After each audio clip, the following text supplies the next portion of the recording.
Bueno, buenas tardes a todas y gracias por haberos interesado por este webinar en el que vamos a conocer por parte de Serafín González el impacto que tiene la ganadería industrial en la contaminación de las aguas a través del caso de las conchas.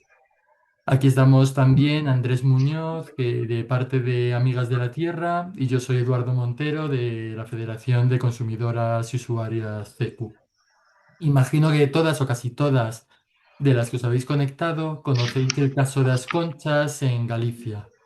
En esta zona la población sufre desde hace años la contaminación severa del embalse y del río. Es algo que está afectando desde hace ya tiempo a su vida porque les está generando problemas de salud, olores insoportables y problemas de agua potable, entre otra serie de problemas. Sinceramente creo que no es nada que muchas no conozcáis ya también de primera mano en algunos de vuestros territorios que están afectados también por la ganadería industrial. A pesar de las pruebas científicas que confirman la contaminación del embalse, durante todos estos años las autoridades han ignorado el problema que estaba sucediendo. Y además, mientras tanto, en la comarca de Alimia han aumentado las explotaciones industriales ganaderas, llegando a casi 2 millones de las cabezas de ganado en el año 2023.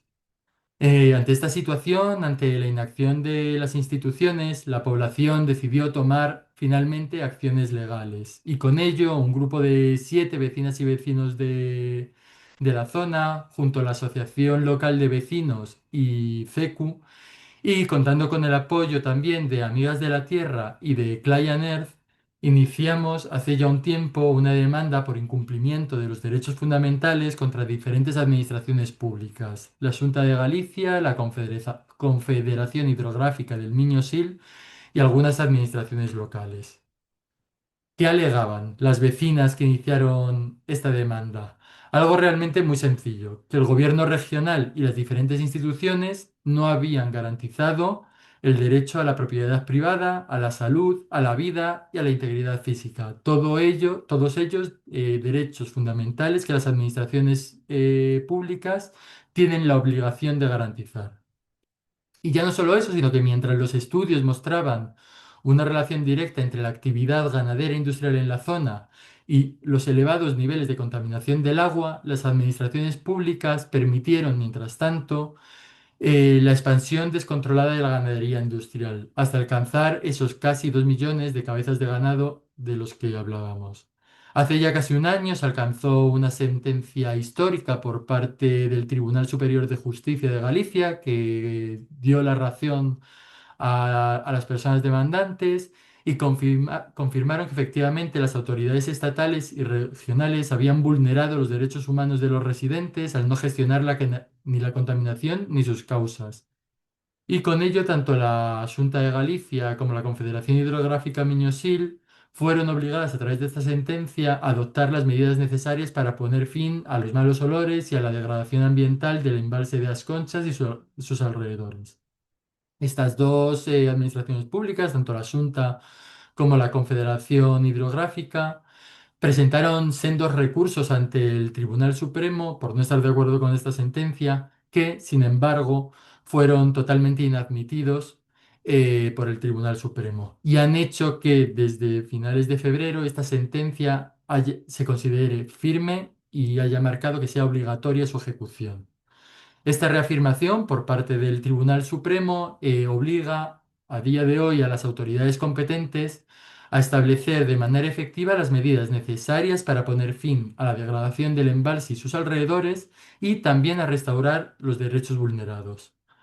Ahora nos encontramos en una situación en la que esperamos que esta sentencia no solo permita recuperar el buen estado de la zona y que la población pueda haber garantizado sus derechos, sino también que sirva como una sentencia pionera para poner coto a la ganadería industrial y que permita también que modelos ganaderos sostenibles, sin extensivo u otras producciones agrarias sean viables y una opción real de vida, no solo en Alimia, en la comarca en la que hemos trabajado, sino en el resto de territorios del Estado español y de Europa. Después de ese contexto y para que podáis conocer mucho mejor todo lo que ha sido la evidencia que ha sustentado este caso, contamos hoy con Serafín González, al que ahora presentará Andrés.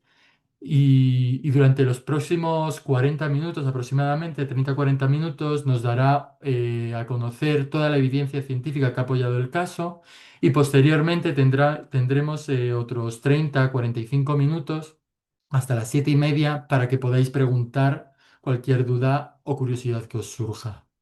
Comentaros que para poder preguntar tenemos habilitado en la parte de abajo de Zoom una sección de opciones y respuestas en las que podáis ir dejando vuestras preguntas que posteriormente Andrés y yo transmitiremos a Serafín. Así que nada, con esto doy paso ya a mis compañeros. Gracias, Eduardo. Gracias, Serafín, y gracias a todas por la paciencia de estar aquí esperando. Nada, una breve presentación de Serafín. Aunque muchos ya le conocéis, Serafín González es presidente de la Sociedad Galega de Historia Natural, pero además él es el científico titular del Consejo Superior de Investigaciones Científicas y director del Instituto de Investigaciones Agrobiológicas de Galicia. Es de formación, es doctor en ciencias biológicas por la Universidad de Santiago de Compostela. Es, entre otras muchas méritos a nivel investigador, es coautor de más de 30 artículos en revistas científicas, 25, al menos 25 de ellas en publicaciones internacionales, más de 20 comunicaciones en congresos nacionales e internacionales. Y además hoy tenemos la suerte de tenerle como invitado también por su trabajo, como comentaba Eduardo, en el caso como perito, en el caso legal de las conchas, cuya contribución científica ha sido tan fundamental también para el éxito legal en este caso, ¿no?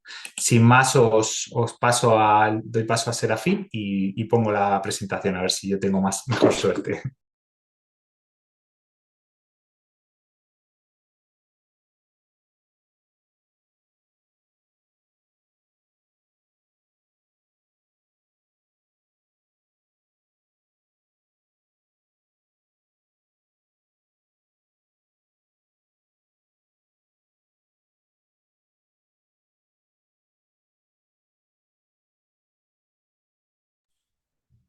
Vale.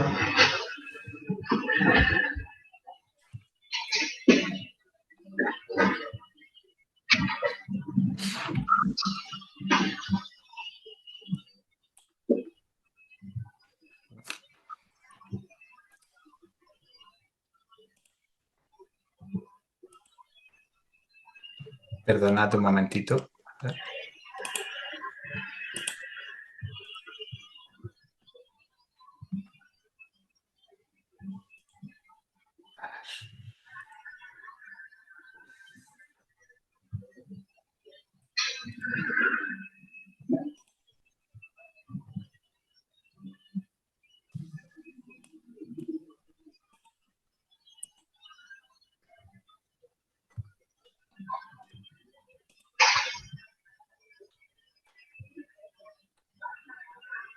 Ya lo vemos, Adelante, Andrés. Sí, Serafín. vale. Bueno, pues simplemente pediros disculpas por este problema informático que nos ha retrasado tanto tiempo. No sé por qué no me funcionaba el compartir la pantalla. Vale. Bueno, pues como indicó Andrés, soy investigador científico del CSIC. Si le das a pasar, aparecerá algo más. Y algo que durante bueno, sí, vale así. Que soy también el presidente de la Sociedad Galega de Historia Natural y que tiene una relación directa con este caso. Si le vas dando a avanzar, pero no página, sino con flecha, veréis que va apareciendo. Eso es una representación muy esquemática del ciclo del nitrógeno, ¿no?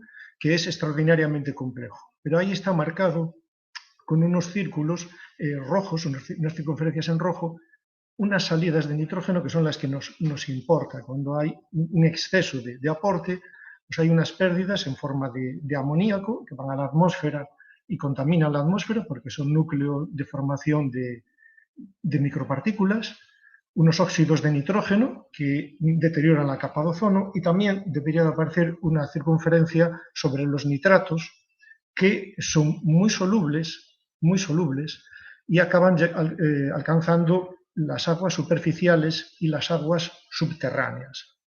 ¿Por qué en este caso nos interesa tanto los nitratos? Puedes pasar la página, ¿vale? Porque, y si le vas dando a la flecha, aparecerá también algo más. Los nitratos, un exceso de nitratos en el agua de bebida o también en los alimentos, está relacionado con dos tipos de problema. Por un lado, en los bebés lactantes provoca un problema en el transporte de oxígeno por la hemoglobina y se llaman los bebés azules, que puede ser el síndrome del bebé azul, que puede ser mortal. Y en adultos, los nitratos se reducen a nitritos en el sistema intestinal, en el sistema digestivo, y esos nitritos reaccionan con otros compuestos de nuestros alimentos, las aminas o las amidas, y se forman unas nitrosaminas que son cancerígenas. Esto es la razón por la cual el contenido de nitratos máximo está fijado en el agua potable, tanto por la Organización Mundial de la Salud como por la Unión Europea. Puedes pasar.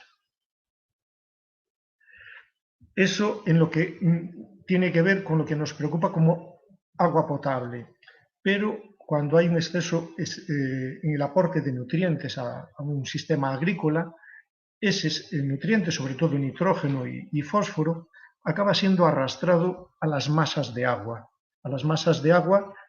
como embalses, lagunas, etc. Y del mismo modo que los nutrientes fertilizan en cultivos terrestres y nos crecen muy bien las cosechas, un exceso en las masas de agua lo que provoca es una proliferación de algas unicelulares que hace que el agua cada vez sea más turbia y que la luz no penetre en el fondo.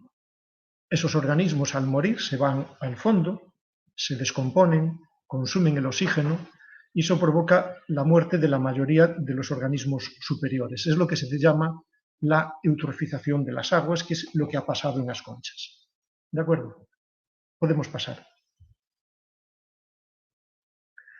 Y nos preocupa porque ese aporte excesivo de nutrientes, ve dándole a la flechita porque aparecerá algo más, en el caso en concreto de las conchas, favorece la proliferación de una cianobacteria, que es de los organismos vivos más antiguos sobre la Tierra, ¿no? Y produce una toxina hepática que es 100 veces más venenosa que el cianuro. Esa es la cianobacteria que predomina en las floraciones algales que hay en el embalse de las Conchas y también en algunos otros embalses. Podemos pasar. Bien, y ese es el motivo por lo que he indicado antes de que hace un año se presentó una demanda pionera contra la contaminación ganadera. En el caso de las Conchas, porque se vulneraban los derechos fundamentales. Si pasamos y vemos en el siguiente mapa, y si le das a la flecha aparecerá marcado donde estamos hablando de la Limia, la situación en Alimia no parece muy diferente de lo que sucede en otras zonas, como en el Valle del Ebro o en Murcia. En ese mapa refleja sobre todo macrogranjas. En Alimia no hay tantas macrogranjas, lo que hay es muchísimas granjas de tamaño medio y unas cuantas macrogranjas. Pero ahí hay un problema. Y la pregunta es, ¿por qué? ¿Por qué se presenta o por qué se selecciona esta zona para presentar la demanda? Y la explicación viene a continuación. Si pasa, eso es. Bueno, todo esto se inició hace ya 6 años en una charla en la Facultad de Ciencias de Ourense, en el que estaba Victoria Hormigos, una abogada de Stop Ganadería Industrial, y estábamos un par de investigadores, Eduardo Costas y yo, vecinos de la zona, y ahí se dieron cuenta de que en el caso de las Conchas y la llanura de la Limia se tenían todos los argumentos para mayores garantías de ganar una demanda. ¿De acuerdo? Podemos pasar. ¿Y cuáles son esos argumentos para poder ganarlo? Pues si le das a la flecha aparecerá una imagen del embalse de las Conchas en buen estado. Está documentado científicamente que el embalse de las Conchas, construido en el año 49, durante más de 40 años mantuvo una calidad del agua excelente. Primer punto, el agua está demostrado que estaba en buen estado. Pasamos la diapositiva. En el año 1998, la Sociedad Galega de Historia Natural por primera vez alerta de que se quiere instalar un complejo de macrogranjas en la llanura da Limia, es decir, 15 kilómetros aguas arriba del embalse das Conchas, y se les alerta de que ya hay mucha carga ganadera y de que eso supone un riesgo de contaminación de los acuíferos por nitratos. Podemos pasar. Año 1998, ¿vale? Se advierte al ayuntamiento y se advierte a la Confederación. En el año 2007, la que era entonces Confederación Hidrográfica del Norte, antes de que se dividiera la del Miño-Sil, hizo un estudio hidrológico ambiental de Alimia. Si le das a la flecha, en ese estudio lo que recoge es que los niveles de nitritos disueltos en el agua al final de la llanura de Alimia, es al final de la llanura porque es donde está el sistema de análisis en continuo de calidad de las aguas, pues bien, que los niveles de nitritos en las aguas excedía sistemáticamente los recomendados o los admitidos para la vida de salmónidos y también de ciprínidos, es decir, para los peces. La concentración de nitritos era excesiva. De nuevo la flecha para pasar. Más allá de eso, lo que nos indicaba también en esa gráfica es que había unas concentraciones enormes de fosfatos disueltos en el agua, tan altos como que la media diaria llegaba a multiplicar por 90 los límites que nos indican un riesgo de eutrofización de las aguas, y que además, esa es la gráfica en azul, y la que se ve en verde, es los niveles de oxígeno disuelto. Y se veía que durante varios meses al año, sobre todo en verano y otoño, el nivel de oxígeno disuelto en las aguas era 0. Por lo tanto, un agua sin oxígeno no permite el crecimiento de organismos de vida superior. Podemos darle de nuevo a la flecha, y en ese mismo estudio lo que se veía era que ya en el año 2007 la carga ganadera por superficie agraria útil en la mayor parte de los ayuntamientos de la llanura de la Limia, la cabecera de Limia, estaban más allá o cercanos a los límites recomendados por la Unión Europea. Pasamos diapositiva. Y ese pues es un ejemplo de una balsa de purines en la llanura de Antela, como veis, completamente permeables para que los purines ya difundieran directamente a la masa de agua subterránea. Podemos pasar. Teniendo en cuenta ese estudio de la Confederación Hidrográfica, en el año 2008 solicitamos por primera vez a la Consellería de Medio Ambiente que se estableciera una moratoria a la instalación de nuevas granjas o ampliación de granjas ya existentes. Año 2008. Podemos pasar. Durante ese tiempo había algún ejemplo de gente, de ganaderos que utilizaban bien los estiércoles, este es un montón de estiércol de gallina tapado con paja para que no sea lavado por las precipitaciones, por la lluvia. Podemos pasar. Pero esa era la excepción, porque la regla era esos amontonamientos de estiércol de gallina, por ejemplo, la flecha para ver otro ejemplo,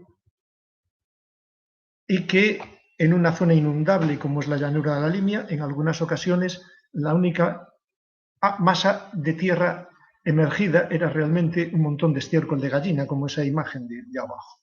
Podemos pasar. Y la siguiente es otra imagen, pues bueno, de un montón de estiércol de gallina rodeado por el agua de una inundación en la llanura de la antigua laguna de Antela. Podemos pasar.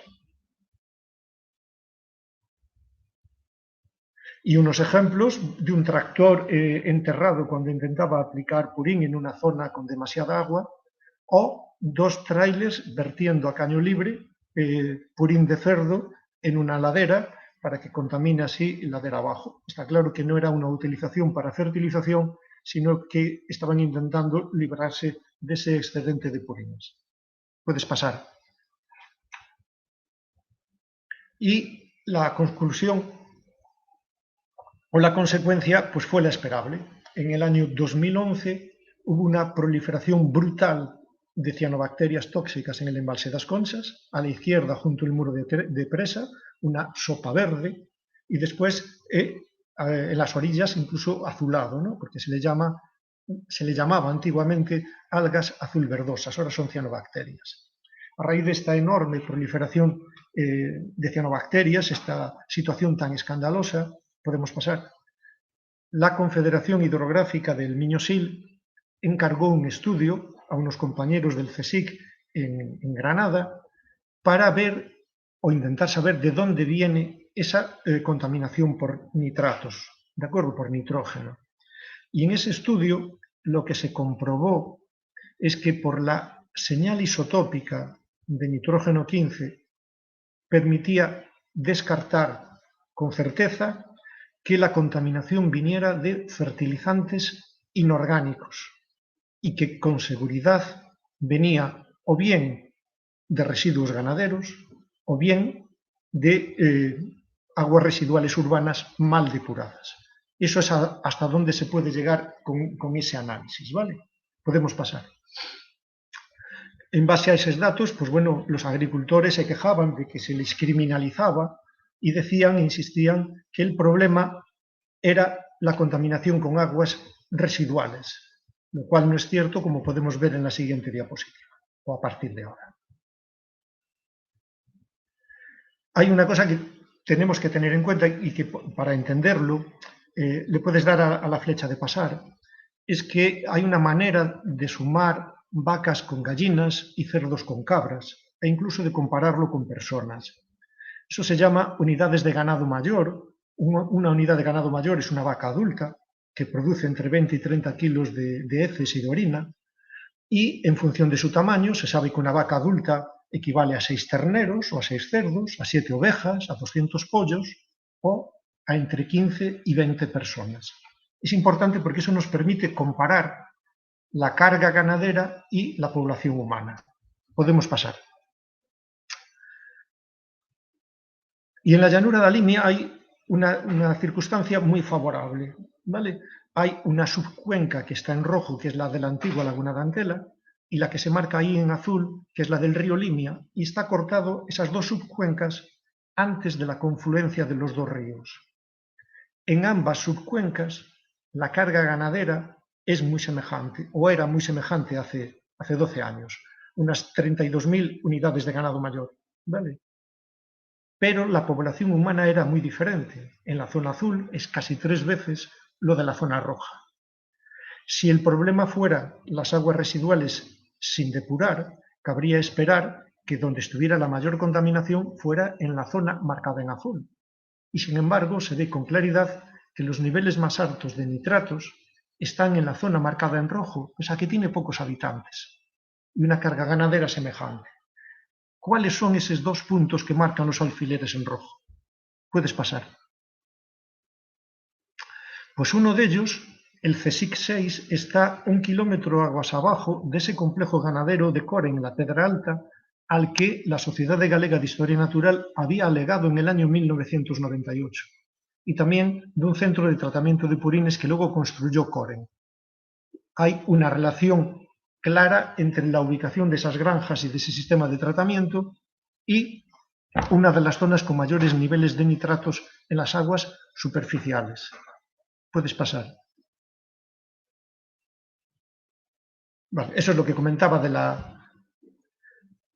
Sí, puedes pasar eso. Y ese es el cartel del Centro Tecnológico Medioambiental que tenía Coren y la Corporación Caixa Galicia. Si le das a la flecha, veremos que ese es el cartel, pero que justo detrás los árboles habían muerto por la contaminación emanada de ese centro de tratamiento. Puedes pasar.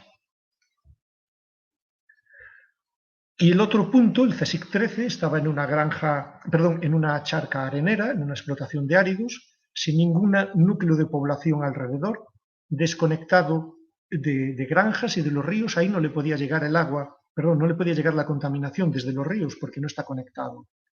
Pero ese punto CSIC 13 estaba muy cercano a lo que marca ahí como un mega estercolero de gallinaza, en el que puedes pasar y darle 3 veces a la flecha, en el que durante todo el invierno se mantenían almacenados 600, 700 toneladas de estiércol de gallina a la intemperie, lloviendo durante todo el invierno unos lisiviados negros que arrastraban nitratos, fosfatos, hormonas y antibióticos directamente a una cuneta que iba precisamente a esa charca arenera.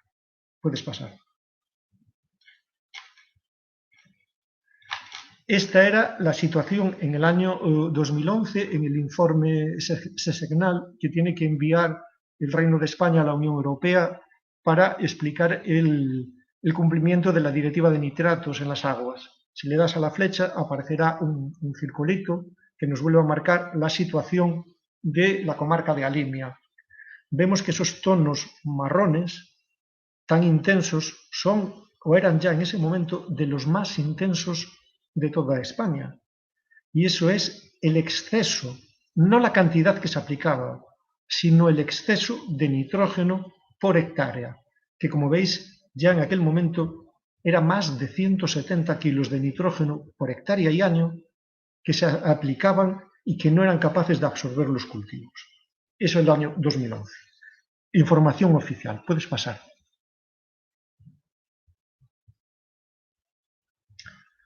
Y la situación evidentemente continúa empeorando porque nada se cambiaba. Y lo que se había alertado, lo que habíamos alertado en el año 98 que iba a suceder, pues los sistemas de abastecimiento público de agua potable en varios ayuntamientos a partir del año 2016-2017 empiezan a registrar valores de nitratos que son incompatibles con su uso como agua de boca. Puedes pasar. En algunos de los puntos de captación eran 4 de las 5 analíticas que había y estos otros también. Estos son analíticas realizadas por la Consejería de Sanidad de la Xunta de Galicia. Puedes pasar.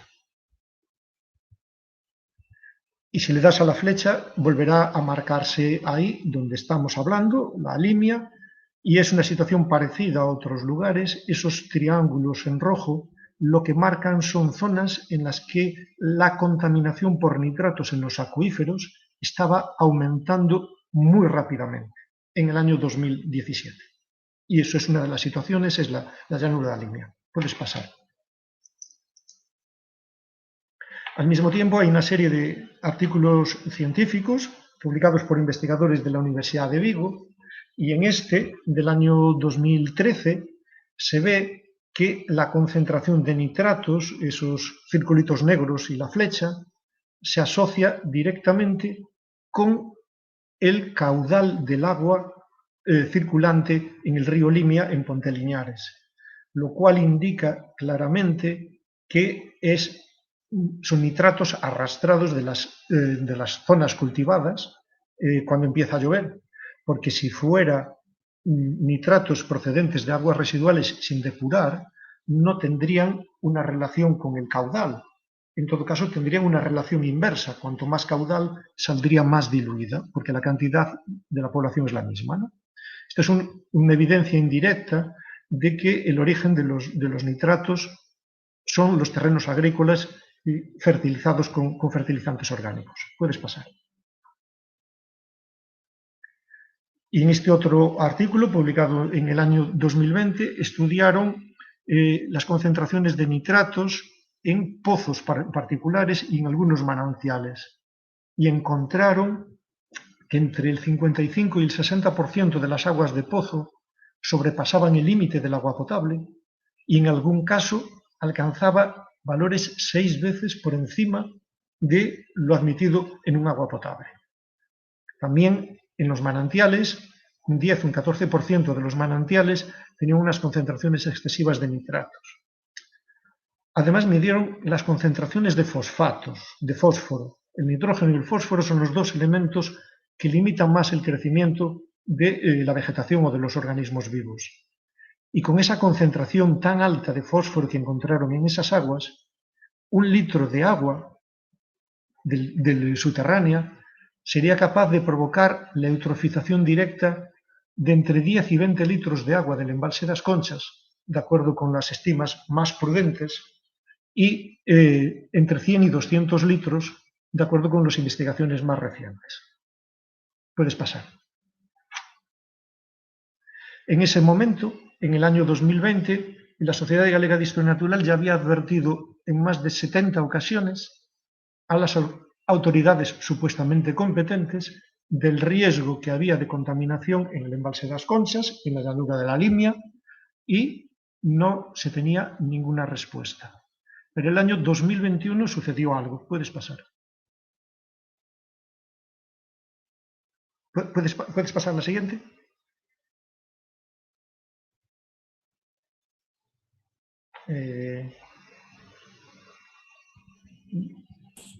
No avanza, Serafín, la No pantalla. pasa. No. ¿Y por qué no pasa? Vamos a ver. Un momentito. Un momentito que me está pensando el ordenador, igual es algo mío. Disculpa, pero de nuevo la tecnología. Ya, bueno. Pero lo voy avanzando mientras tanto. En el año 2021 hubo un juicio en el Tribunal Superior de Justicia de Galicia, un recurso contencioso administrativo de unos vecinos de As Conchas, perdón, de unos vecinos de Alimia, que la Xunta de Galicia había autorizado una ampliación de una granja de pollos que casi le llegaba a la puerta de casa. Contactó conmigo su abogado y fui testigo de los vecinos en esa demanda, y el Tribunal Superior de Justicia de Galicia anuló la declaración de impacto ambiental de esa granja. Pero no solo eso, sino que utilizó 7 argumentos para decir que esa declaración de impacto ambiental era ilegal. De los 7 argumentos, 5 eran los que venía repitiendo desde hacía 17 años la Sociedad Galega de Historia Natural. Bueno, para después sí que haría falta la presentación. Esos son los... el Tribunal Superior le achacaba a la Xunta de Galicia que no había hecho ningún caso a las alegaciones y a las advertencias reiteradas. Este es uno de los argumentos más poderosos en esta demanda, y es que el agua estaba limpia, hubo advertencias reiteradas una y otra vez de que había un riesgo de que se contaminara. Esas advertencias cayeron en saco roto por parte de las administraciones, y esa es una de las críticas más fuertes que le hace el Tribunal Superior de Justicia de Galicia para anular la declaración de impacto ambiental. A ver.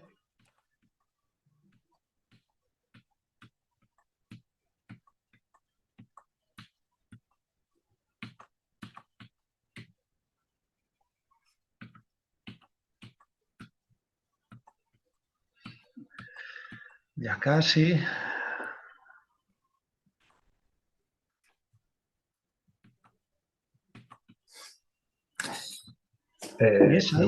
Me vuelve a pasar lo mismo, Serafín, perdona, pero se me bloquea la presentación. Vale, vamos a ver. Es que si... A ver si lo puedo poner en modo que no sea pantalla completa, pero es que me falla. Vamos a ver. Lo puedo hacer... De acuerdo. Puedo hacer una cosa. Vamos a ver.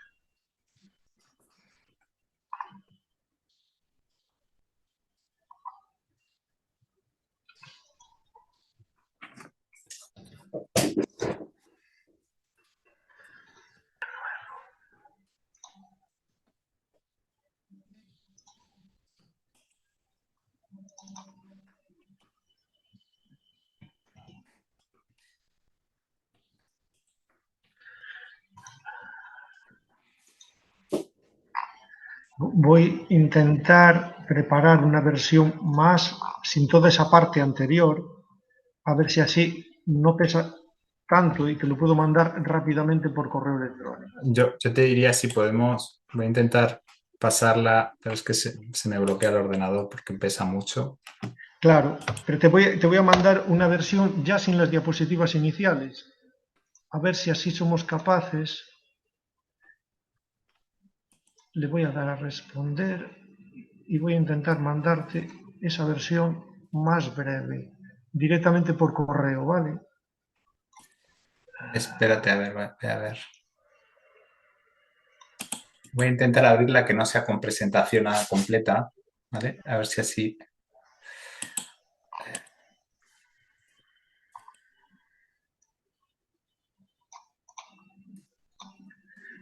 De todos modos, te la voy a mandar ahora mismo, más pequeña, vale.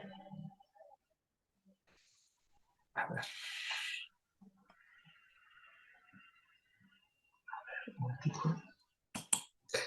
Mira, vamos a probar así, Serafín. Espera un momentito. Vale. A ver si me deja.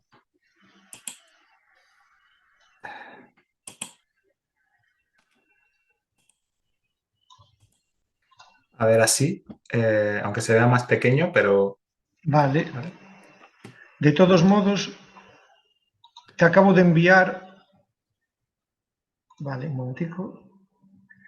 Ahora te tiene que llegar porque es una presentación más pequeña, es de 12 megas, ¿vale? Y te podría llegar por correo electrónico. Vale, si quieres podemos avanzar por aquí, si te parece bien. Podemos Si se seguir ve... avanzando. Esto es lo que os contaba. El Tribunal Superior declara que es nulo de pleno derecho la declaración de impacto ambiental. Quien incumple la ley de evaluación de impacto ambiental, puedes pasar, porque esos son los 5 argumentos que emplea el tribunal para anular la declaración de impacto ambiental. Y es importante porque empezó a sentar un precedente y una información, porque el juez, uno de los jueces que estuvo en este juicio, también estuvo en la demanda por As Conchas, ¿vale? Puedes pasar. Y volvemos a lo que estábamos diciendo, esa demanda pionera. Pasa. Porque durante este tiempo la concentración de nitratos en las aguas subterráneas de Limia no dejó de crecer y cada vez es mayor el porcentaje de muestras que no es potable y los que se acercan a esos niveles de que no es potable. Puedes pasar. Y además sucedió algo que es muy importante. En los sucesivos planes hidrológicos de la Confederación, solo una masa de agua subterránea que estaba en buen estado oficial pasó a estar en mal estado oficial por sus características químicas, por su exceso de nitratos. Es decir, pasábamos de un embalse con aguas limpias a un embalse con aguas eutrofizadas y pasamos de una masa de agua subterránea con agua de buena calidad a una agua que no cumple los niveles de nitratos para aguas potables. ¿De acuerdo? Un empeoramiento oficial de la calidad del agua. Puedes pasar. Y al mismo tiempo, unos análisis de la propia Confederación de 8 muestras de agua encontró que 5 no eran potables y 2 casi no lo eran. ¿De acuerdo? Puedes pasar. Pero a raíz de ahí y en el propio juicio volvíamos a andar sobre la administración autonómica, sobre todo, seguía mareando la perdiz y seguía diciendo hacen falta más estudios porque no se sabe si el origen son las aguas residuales sin depurar o los residuos ganaderos. Es la pregunta que se insistía una y otra vez. Pero de nuevo tenemos una respuesta oficial y la respuesta oficial está en el plan hidrológico vigente 2022-2027. Puedes pasar. En los mapas que se va a pasar a continuación, son los originales de la Confederación, lo único que he hecho fue remarcar en azul la zona de la cuenca del río Limia, ¿vale? En esa imagen lo que vemos es que no hay un problema de un exceso o de una carga de ganado bovino elevado en la cuenca de Limia, puedes pasar. Sin embargo, hay una carga ganadera avícola muy importante en toda la cabecera. Puedes pasar esos colores, cuanto más intenso marrón indica una mayor carga ganadera y también indica una carga ganadera porcina muy importante, concentrado en la misma zona en la que también hay mucha carga de aves. Puedes pasar. Y lo que es muy importante, en función de la población, de la densidad de población humana, se ve claramente que, excepto esas zonas en blanco, que son zonas de montaña despobladas, en las zonas que no son de montaña, la que tiene una menor densidad de población es precisamente la cuenca del Limia. Por lo tanto, no encajaría que ahí haya una presión de contaminantes por población humana. ¿Vale? Puedes pasar. Pero el plan nos dice incluso algo más, ¿no? Vemos cuánto exceso hay de nitrógeno en cultivos de regadío, pero ojo, esas zonas marcadas en marrón debido a la agricultura, esa zona en marrón, hay que mirar también cuál es el valor. El valor que marca en la escala ahí es del orden un exceso de 2,5 kilos de nitrógeno por hectárea y año debidos a la agricultura. ¿Vale? Puedes pasar. ¿Y cuál es el exceso de nitrógeno por la ganadería no estabulada? Vemos que no hay problema en esa zona de la cuenca del Limia. La habría en todo caso en el Alto Minho, pero en la cuenca del Limia no es la ganadería sin estabular. Puedes pasar. Pero sin embargo nos marca con claridad que el problema, el origen, es la ganadería estabulada. Y si nos fijamos en la figura, el excedente de nitrógeno debido a la ganadería estabulada está entre 60 y 100 y algo kilos de nitrógeno por hectárea y año, lo cual es unas 30 veces más que lo que se debe a la agricultura. Está claro que el excedente de nitrógeno que llega desde la cabecera del Limia aguas abajo se debe a la ganadería estabulada y no a la población humana. Puedes pasar. Lo mismo que sucedía con el nitrógeno, también con el fósforo. Presión difusa por la ganadería, no en la Limia, en la ganadería no estabulada. Puedes pasar. Presión difusa por ganadería estabulada, la más alta de todo en la cuenca del Limia. Otra imagen más.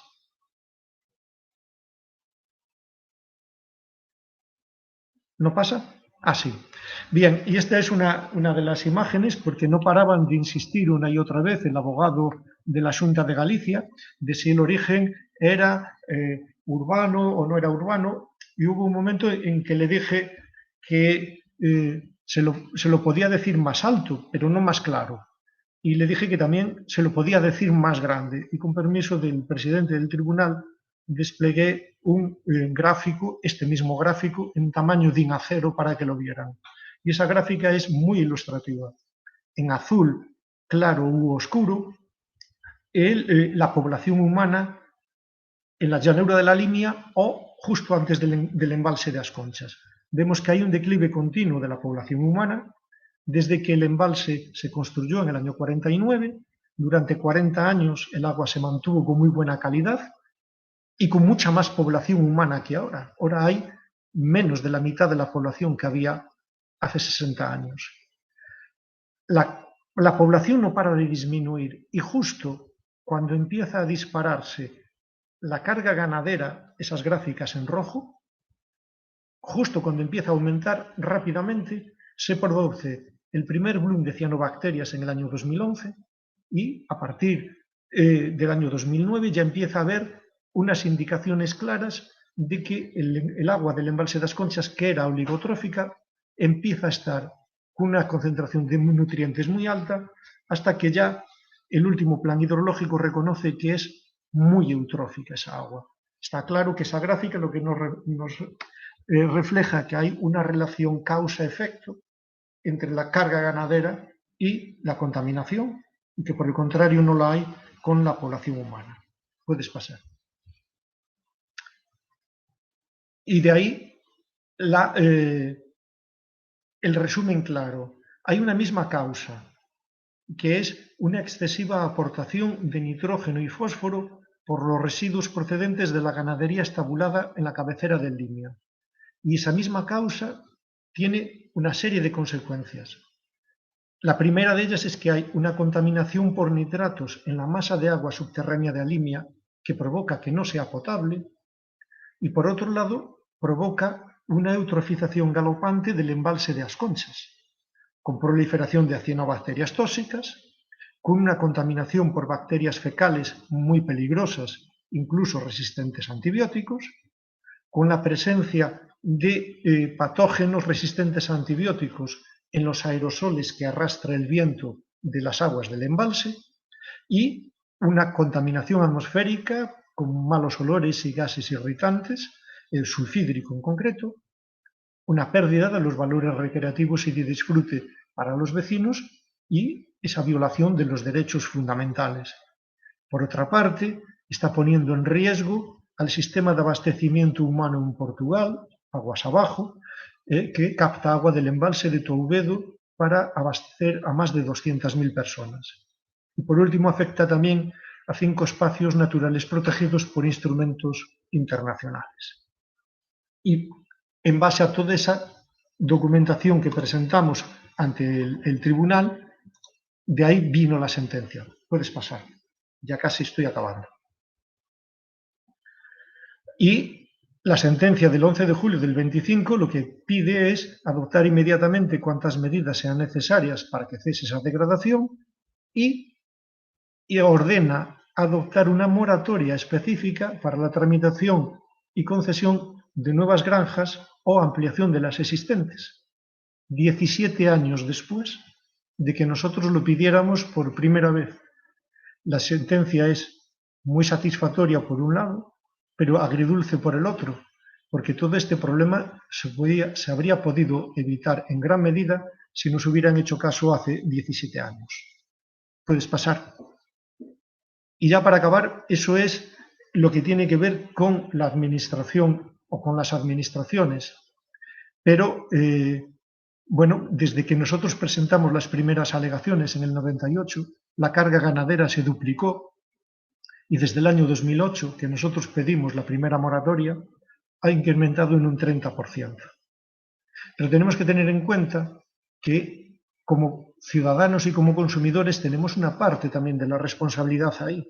Y ahí hay una frase extraída de un artículo científico del año 2002 y dice que el uso de los fertilizantes nitrogenados no podrá reducirse solo mejorando las prácticas agrícolas, sino también la eficiencia de la alimentación animal y con un progresivo cambio en la dieta humana.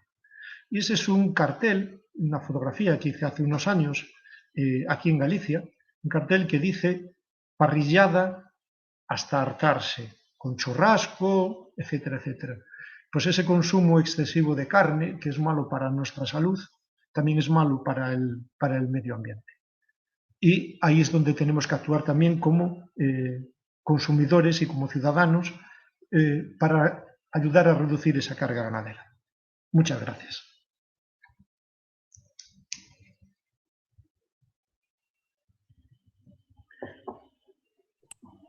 Creo que por lo menos conseguí, yendo un poquito más deprisa, pese a todas las dificultades, dejar un tiempo para las preguntas. Es que sin la presentación la gente no iba a poder apreciar lo que estaba diciendo. Pues muchas gracias, Serafín. Yo creo que ha quedado todo bastante claro. Como comentábamos al principio, tenéis una opción de preguntas y respuestas en la parte de abajo de la ventana de Zoom por las preguntas que queréis trasladar. Vemos que ya van llegando algunas.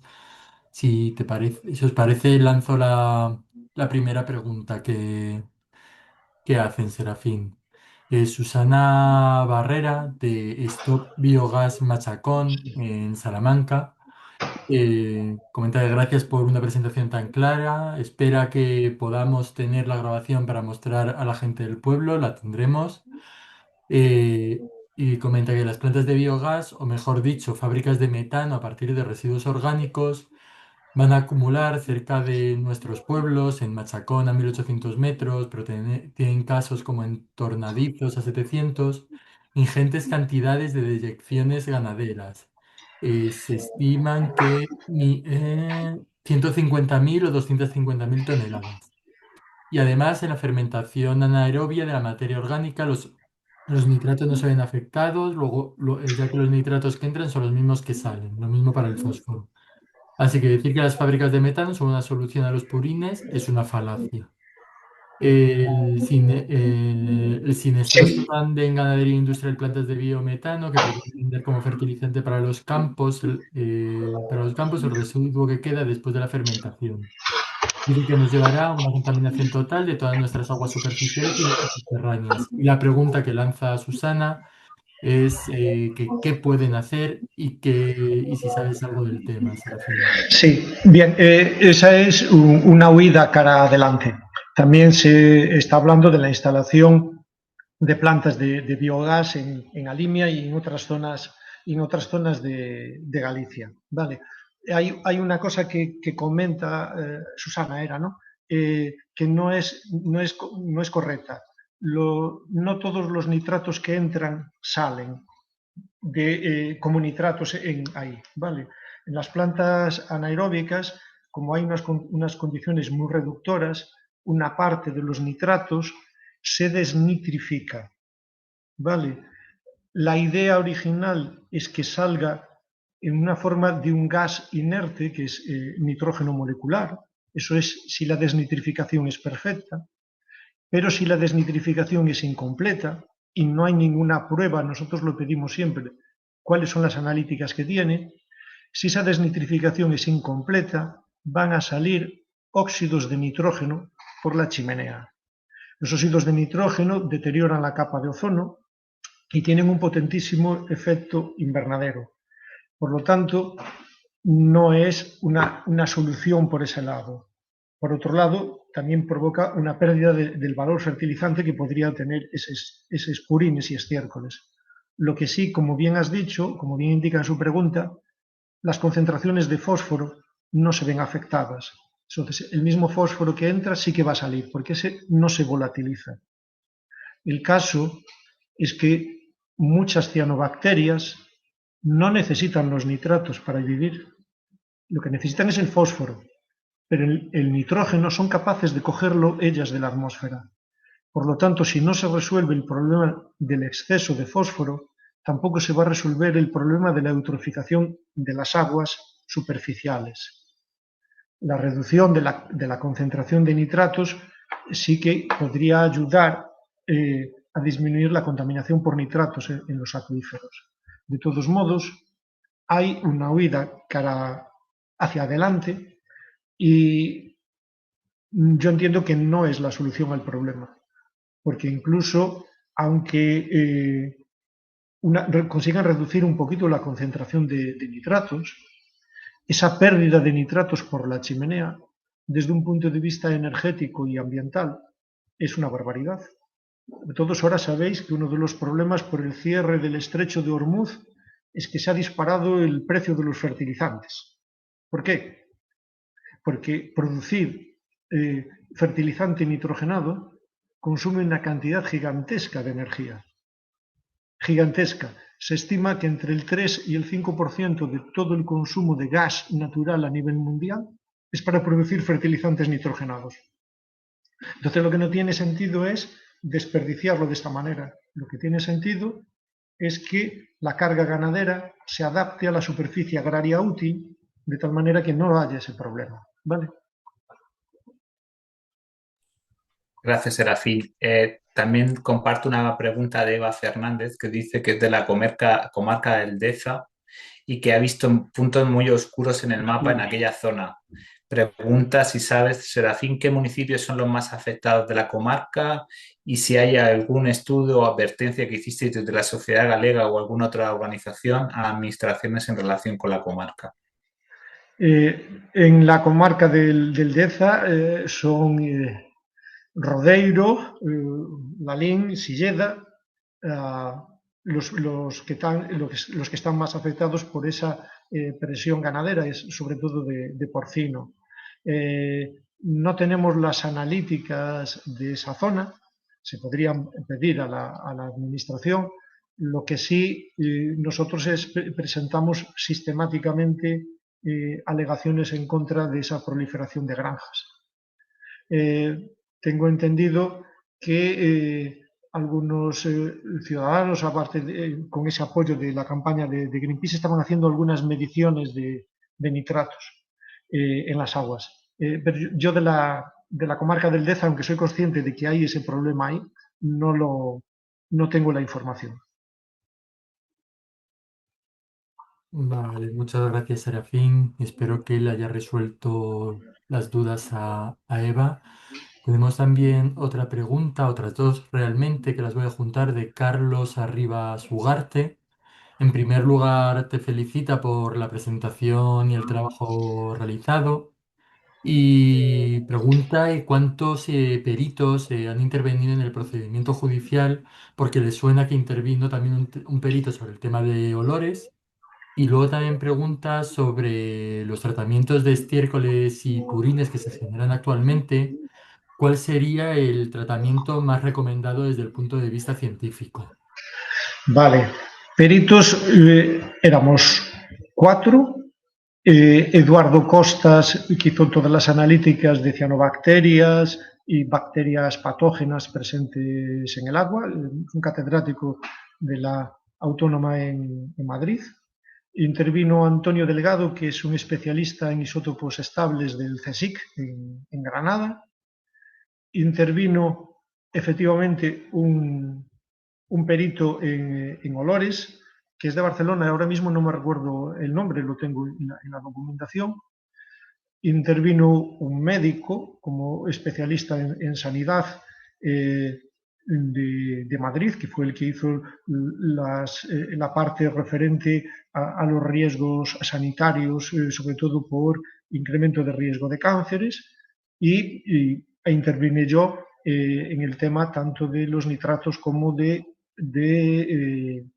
los isótopos, ¿no? Y la contaminación, aportando, bueno, no solo mi experiencia como investigador en el tema del nitrógeno, sino que conozco palmo a palmo la llanura de la Limia y Alimia desde hace más de 45 años.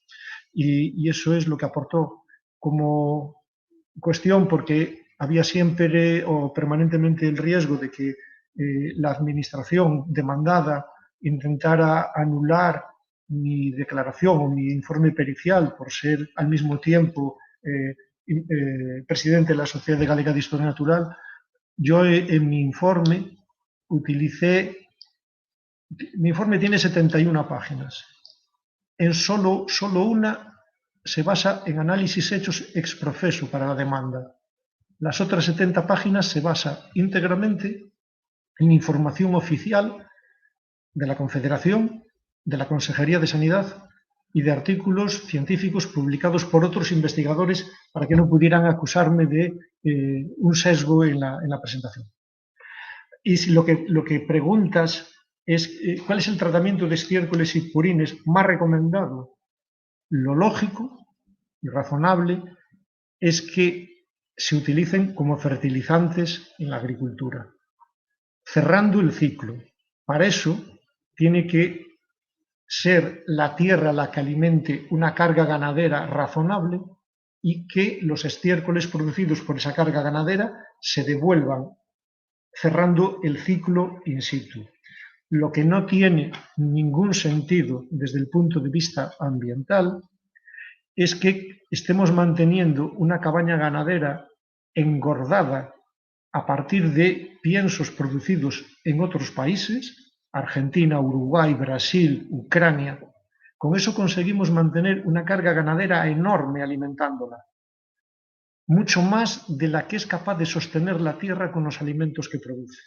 Ese es el origen del problema. Porque si se hiciera como tradicionalmente los animales se alimentan con lo que produce la tierra, esa misma tierra es capaz de absorber los nutrientes de esos residuos ganaderos. El problema es el modelo de ganadería industrial basada en la importación de piensos producidos en nuestros países y luego la exportación a China, a Alemania, al resto de Europa de la carne que se produce aquí.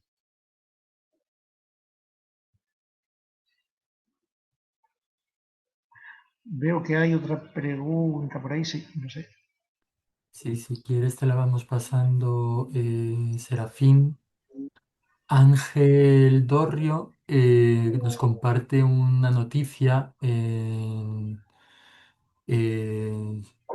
sobre el desastre ambiental y nos comenta que el presidente de la Xunta declaraba ayer que el jefe de gobierno galego insiste en que no está claro de dónde procede esta contaminación y que su equipo está bloqueando las reuniones con la Confederación Hidrográfica Miño-Sil porque considera que son necesarios más estudios. Y nos pregunta de qué opinamos sobre estas declaraciones y valoraciones. Lo puedo decir alto y claro. El señor presidente de la Xunta de Galicia está mintiendo.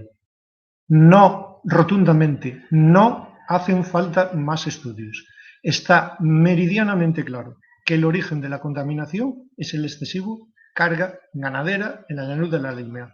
Y para que nos hagamos una idea, para que fueran aguas residuales urbanas sin depurar, ahí hay una población de 23.000, 24.000 personas aguas arriba del embalse das Conchas. ¿Vale? Vamos a suponer que todas las aguas residuales se vertieran a caño libre a los ríos. Bien, tenemos 23.000 personas, pero la carga ganadera equivale a una población humana de entre 1,5 millones y 2 millones de personas. Por lo tanto, aun en el peor de los casos de que todas las aguas residuales urbanas no se depurasen, no, rotundamente, no podrían producir más de un 1,5% de toda la contaminación. Por lo tanto, es mentira.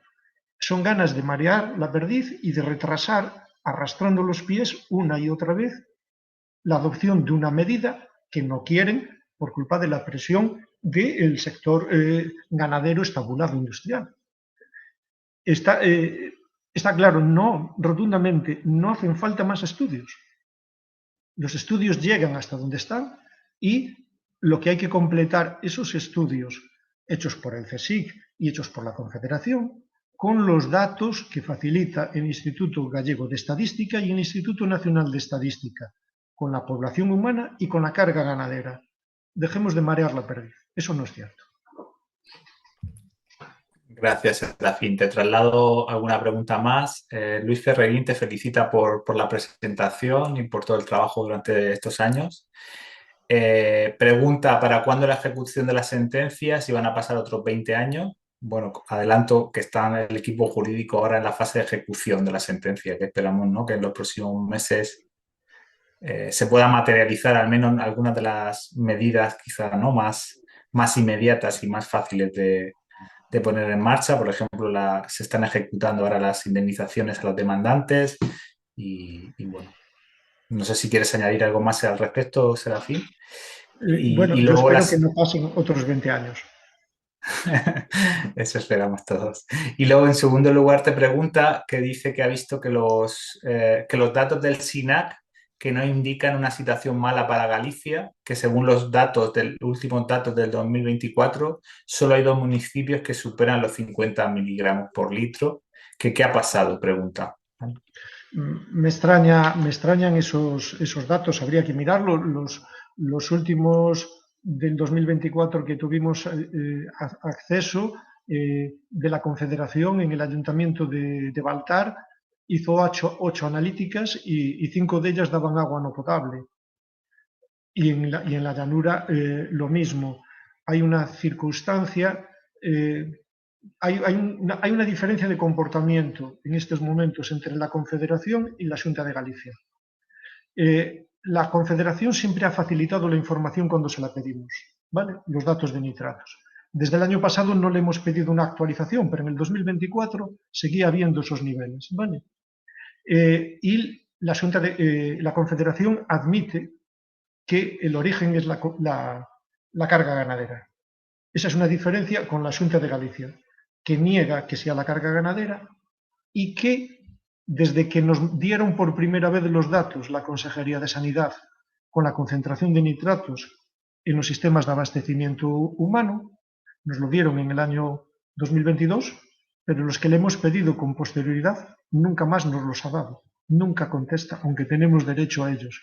Si fueran muy buenos, seguro que nos los habrían dado. No nos los dan. Cabe sospechar que como mínimo son tan malos como antes, ¿no?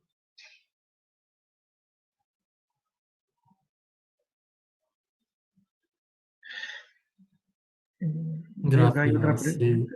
Serafín, que se me había liado la pantalla y no conseguía darle al micro. Nos pregunta también María Teresa Muñiz, no sé si para esta pregunta entre los asistentes habrá alguno de los abogados, me ha parecido que no, que una vez está la sentencia ya dada por los tribunales, ¿cómo hacemos para que se cumpla? Son- Bueno, yo creo que ahí tiene que hablar o debería hablar más el equipo jurídico, que es quien sabe cómo atacar esa cuestión. Lo que hay que hacer es pedir que se cumpla la sentencia en todos sus términos. Y eso es lo que estaba, como bien bien indicaba Andrés, es algo en lo que se está trabajando en este momento, ¿no?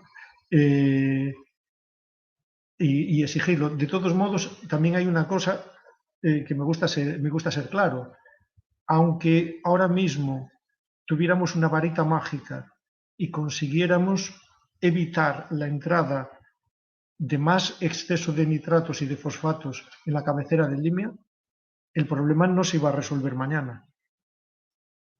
Y los escenarios que se barajan de acuerdo con el Ministerio en otros lugares de España en los que hay esa concentración también elevada, es que incluso reduciendo en un 25% la entrada actual de nitratos, en muchos lugares habría que esperar hasta 20 años en que se empiece a bajar la contaminación.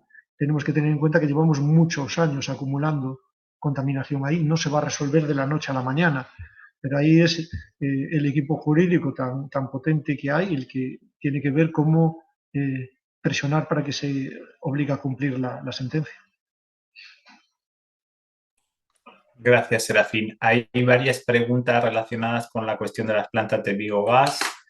Voy a intentar resumir. Eva Fernández comenta que en relación con los nitratos, algunos estudios indican que los digestatos incrementan la contaminación por nitratos en los acuíferos al pasar de nitrato orgánico a amoniacal. Al menos cita a un investigador o docente de la Universidad de Castilla-La Mancha, Máximo Florín, como fuente. Y Gonzalo también habla de las plantas de biogás, que dice que aparte del problema de nitrificación se añade que para aumentar la producción del metano se están usando otros residuos con otras sustancias contaminantes, difíciles de separar del resto de los supuestos fertilizantes. Dice además que el uso repetido de digestato acaba en la nitrificación más pronto que tarde, más cuando para alimentar las plantas hay que crear macrogranjas. Dice desde qué punto de vista se pueden justificar este tipo de plantas. Vale. Empezando por el final, este tipo de plantas se justifican por dos motivos. Uno, hay un exceso de producción de residuos, un exceso de macrogranjas, sin ninguna duda, ese es uno de los factores. Dos, tienen primas a la producción de metano porque supuestamente funcionan cerrando el ciclo. Vamos a ver, hay alguna cosa que no está bien explicado, bien entendido en algunos de los comentarios que se hacen. Para aumentar la producción de metano, efectivamente, lo mejor no le son solo purines, porque tienen demasiado líquido. Lo que quieren es otro tipo de residuos que tengan un mayor contenido en materia seca. En muchas ocasiones hablan de restos de desbroces, de podas, etcétera, etcétera, ¿no? Para aumentar la producción de metano. Pero se aplique como se aplique, sea en una forma inorgánica o en una forma orgánica, el nitrógeno, el ciclo de nitrógeno, como puse al principio, es muy complejo y al final se puede acabar produciendo nitratos siempre, ¿vale? sea en forma orgánica, se aplique en forma orgánica o en forma amoniacal. Se puede transformar en nitratos y eso agravar la contaminación. En principio, en una fermentación anaeróbica como estas plantas, tiene que ser anaeróbica porque lo que quieren es producir metano. En principio, se reduce la concentración de nitratos. Lo cierto, como bien indica también alguien ahí, es que al mineralizarse una parte del nitrógeno orgánico, aumenta la concentración de amoníaco. Eso tiene dos posibles repercusiones. Una, que si luego hay una balsa al aire libre con el digestato, puede haber unas emisiones de amoníaco por volatilización, que es un contaminante sujeto a límites. Y por otro, si luego se aplica, como indica, creo que es Gonzalo, en una zona en la que ya hay demasiadas granjas, no resolvemos el problema. Se puede justificar, yo lo que entiendo, y es mi explicación, es que es una huida hacia adelante, impulsada por el sector de las macrogranjas y impulsada, beneficiada por unas primas a la producción de un metano que se considera más verde, más limpio. Pero lo que no tiene sentido es que estemos produciendo metano por un lado y desperdiciando nitrógeno en forma volátil, cuando al mismo tiempo estamos consumiendo gas natural fósil en los países del Golfo para que nos produzcan amoníaco para utilizarlo como fertilizante. Es un sinsentido. Y nosotros pedimos siempre, ante cualquier planta de biogás o de biocombustibles, nosotros hay dos cosas que pedimos siempre y que nunca nos dan. Es un balance completo de energía, cuánta energía se consume en el traslado de esos residuos versus cuánta energía se produce, y cuál es el balance neto de todos los gases de efecto invernadero. Porque se habla mucho del CO2 y es lógico, porque es el que hay en más cantidad, pero el CO2 no es el gas de efecto invernadero más potente. Es más potente el metano, si hay una fuga, y mucho más potente y con mayor vida media los óxidos de nitrógeno que se van a escapar por la chimenea si no se consigue una desnitrificación completa. Yo lo que entiendo es que es simplemente, insisto, una huida hacia adelante para perpetuar este sistema que no es sostenible.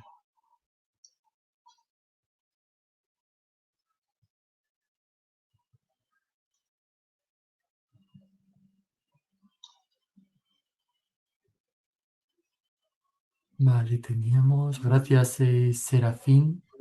Tenemos algunas preguntas y yo creo que vamos a terminar con estas para no alargarnos mucho más. Ah, vale, sí. Isabel Ávila de la plataforma Payuelo Libre del Burgo Ranero en León da las gracias por la presentación y comenta que en este momento está en el trámite de audiencia al informe propuesto de la Confederación Hidrográfica, el Duero. Que están poniendo alegaciones a las que ha ayudado Vicky. Vale, y que las mediciones que están haciendo en pozos y fuentes de los pueblos están muy por encima de los 50 mililitros que marca la potabilidad del agua. Y pregunta además de mandarlos a la Confederación, ¿qué más pueden hacer? Si son fuentes, hay dos posibilidades, ¿no? Una, que los pozos sean privados, y otro, que los pozos o las fuentes entren dentro del sistema de abastecimiento municipal de las aguas. Si son el sistema de abastecimiento público, el ayuntamiento tiene la obligación de facilitar agua potable a los vecinos, es una de sus obligaciones. Entonces, además de mandarlo a la Confederación, desde luego al propio ayuntamiento, en caso de que afecte al abastecimiento público, y a la Consejería de Sanidad. Es lo que se me ocurre, y presionar eh, para que no se sigan autorizando más granjas ni plantas de biogás.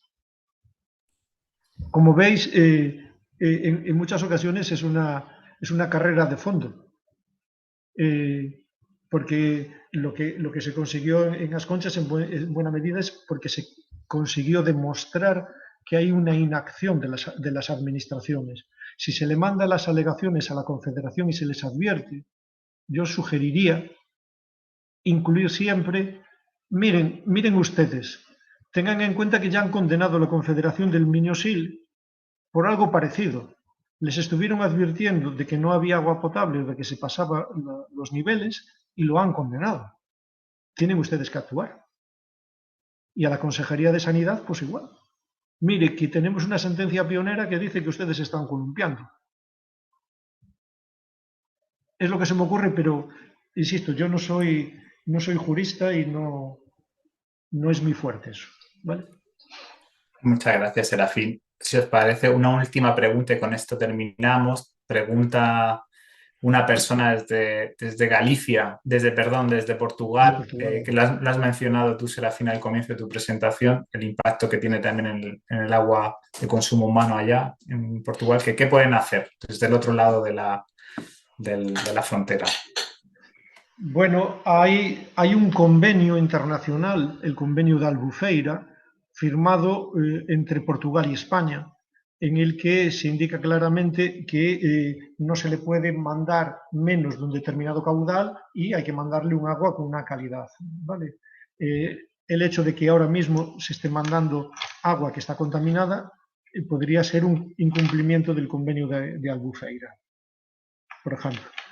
Y hay una circunstancia que me hace sospechar que la situación va a empeorar rápidamente aguas abajo. Y es el hecho de que el embalse de As Conchas no tiene, es un embalse hidroeléctrico, pero la central no está a pie de presa, sino que está a varios kilómetros aguas abajo y el agua se le manda por una tubería forzada, ¿vale? Eso provocó durante 60 años que la empresa explotadora, para producir la mayor electricidad posible, desviaba el agua superficial hasta la central hidroeléctrica, pero no estaba respetando el caudal ecológico por el fondo. ¿De acuerdo? Y el río estaba seco en varios kilómetros. La aplicación del plan hidrológico le ha obligado a reabrir el desagüe de fondo para suministrar agua en el caudal ecológico. Pero después de tantísimos años cerrado, lo que se provocó es que se acumularan muchísimos sedimentos anóxicos y ahora, cuando vierten, provoca el problema del sulfídrico que irrita a los vecinos de As Conchas, porque es un gas irritante, pero está exportando ahora mismo una concentración más alta de nutrientes y de cuerpos de resistencia de cianobacterias aguas abajo. Aguas abajo, el primer embalse es Lindoso, que ya empieza a eutrofizarse, y el siguiente es el embalse de Touvedo, que sí se utiliza para abastecimiento humano. Entonces entiendo que lo que tendrían que hacer es exigir una analítica detallada del embalse, de las aguas del embalse en Touvedo, para garantizar que no tienen microcistinas tóxicas y que no tienen concentraciones de microorganismos patógenos como hay en el embalse de As Conchas. Eso es lo que entiendo y les recomendaría, y es lo que les diré pues este próximo viernes, que hay el primer Congreso Ibérico del Río Lima en Ponte de Lima, en Portugal, y que daré una charla abreviada como esta y les explicaré las circunstancias. Muchas gracias, Serafín, por todo el trabajo que haces más allá de las fronteras. Y nada, aprovechar también para comentar que esta sesión se va a grabar. Próximamente la compartiremos por redes sociales para aquellas personas que la quieran volver a ver o no hayan tenido ocasión, para que lo podáis difundir. Y aprovechar también porque algunas de las preguntas que habéis planteado son más de corte jurídico-legal. Mañana tenemos otro webinario, en este caso a las 3 de la tarde, con Victoria Hormigos, que es la abogada, una de las abogadas y una de las impulsoras junto a Serafín de este caso, para que pueda aclarar y contar también cuáles han sido las claves más desde el ámbito más legal sobre este caso que ha generado un precedente, y esperamos que también podamos seguir replicando en otros territorios para que ayude también a poder al menos frenar o revertir este modelo de ganadería industrial. Por mi parte, agradecerte, Serafín, y a todos los que estéis aquí la sesión. No sé si, Eduardo, queréis comentar alguna cosa más, Serafín. Mm. No, yo lo que siento es el retraso por las dificultades técnicas. Es la primera vez que me pasa algo así con Zoom, que no sea capaz de compartir la pantalla, pero bueno, creo que al final conseguimos resolverlo y aún hubo tiempo para las preguntas. Pero bueno, siento las molestias y el retraso. Por lo demás, un placer colaborar porque entiendo que es mi obligación moral. Nada, y yo me uno simplemente a los agradecimientos a todas las asistentes que ha habido. Serafín, cosas que pasan, cosas del directo, no, no sucede nada. Yo creo que ha estado súper interesante, la gente se ha mantenido y esperamos que haya sido de interés para todas las que os habéis conectado. Y animaros a que os conectéis mañana al otro webinar que comentaba Andrés con Victoria, con una de las abogadas. Así que nada, continuamos con ello. Muchas gracias a todos. Gracias. Buena tarde. Un placer.